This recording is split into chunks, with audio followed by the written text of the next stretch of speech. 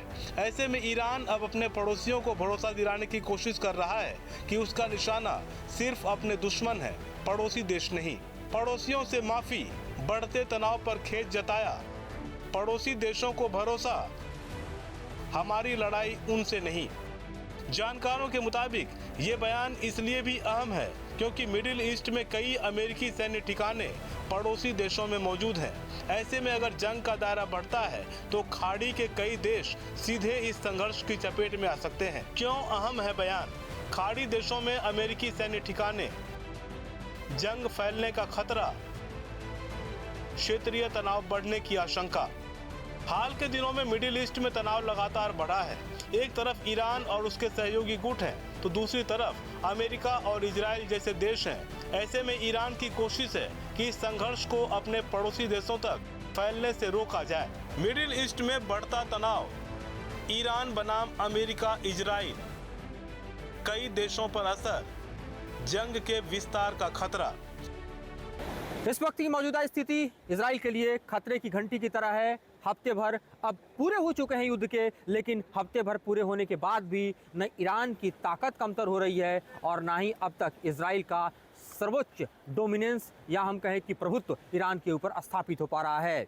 America और Israel पुरजोर कोशिश में लगे हैं कि जो खतरा है वो इजराइल से टले और इसी के मद्देनज़र न सिर्फ हम देखें तो बड़े पैमाने पर एयरफोर्स जो है वो बमबारी और मिसाइलों का प्रयोग कर रहा है, बल्कि इसके अलावा एयरक्राफ्ट कैरियर जो है वो भी मोर्चा संभाले हुए है। और साथ ही आप देखिए तो अमेरिका के जो तमाम बेसेस हैं ईरान को घेर कर खड़े, वहाँ से भी भारी पैमाने पर ईरान के ऊपर बमबारी और अचूक निशाना साधा जा रहा है।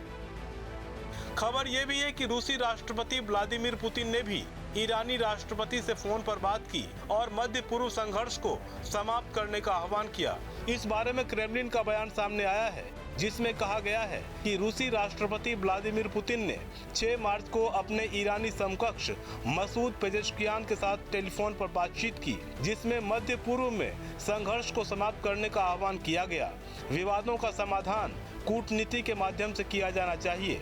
फोन पर हुई बातचीत के दौरान राष्ट्रपति पुतिन ने ईरान के सर्वोच्च नेता अयातुल्ला अली खामेनेई, उनके परिवार के सदस्यों, देश के सैन्य और राजनीतिक नेताओं के निधन पर भी शोक व्यक्त किया। साथ ही अमेरिका और इजराइल की ओर से ईरान पर किए गए सशस्त्र हमले में मारे गए असंख्य नागरिकों के प्रति भी संवेदना व्यक्त की।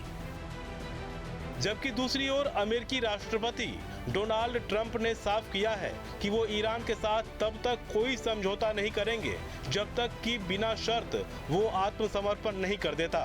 ट्रंप ने सोशल मीडिया पोस्ट पर लिखा, ईरान के साथ बिना शर्त आत्मसमर्पण के अलावा कोई समझौता नहीं होगा।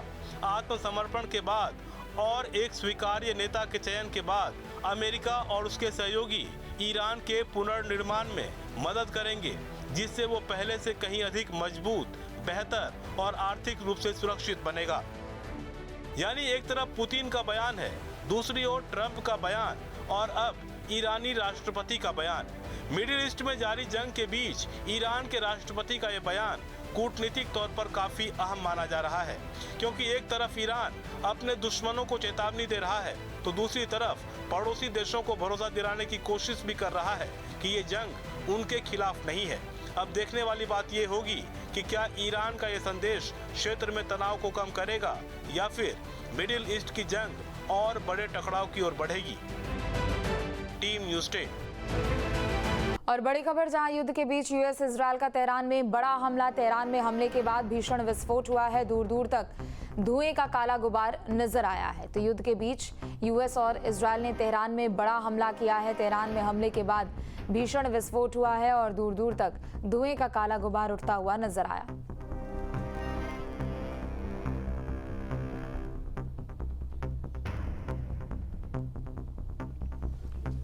तो युद्ध के बीच यूएस इजरायल ने तेहरान में बड़ा हमला किया है। तेहरान में हमले के बाद भीषण विस्फोट भी हुआ है, ऊंची इमारतों को निशाना भी बनाया गया और दूर दूर तक आग की लपटें और धुएं का गुबार नजर आया है।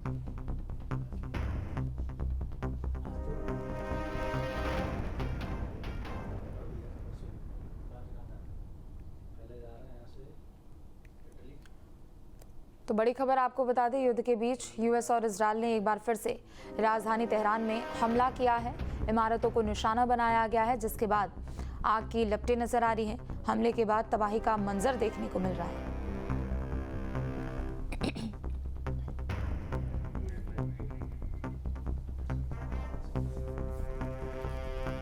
आपके मोबाइल पर तुरंत आएगी ब्रेकिंग न्यूज। स्क्रीन पर सबसे पहले दिखेगी बड़ी खबर, देश दुनिया की हर खबर एक जगह। अब आपके मोबाइल पर तुरंत फटाफट इंस्टॉल कीजिए न्यूज़ नेशन ऐप और रखिए खुद को अपडेट।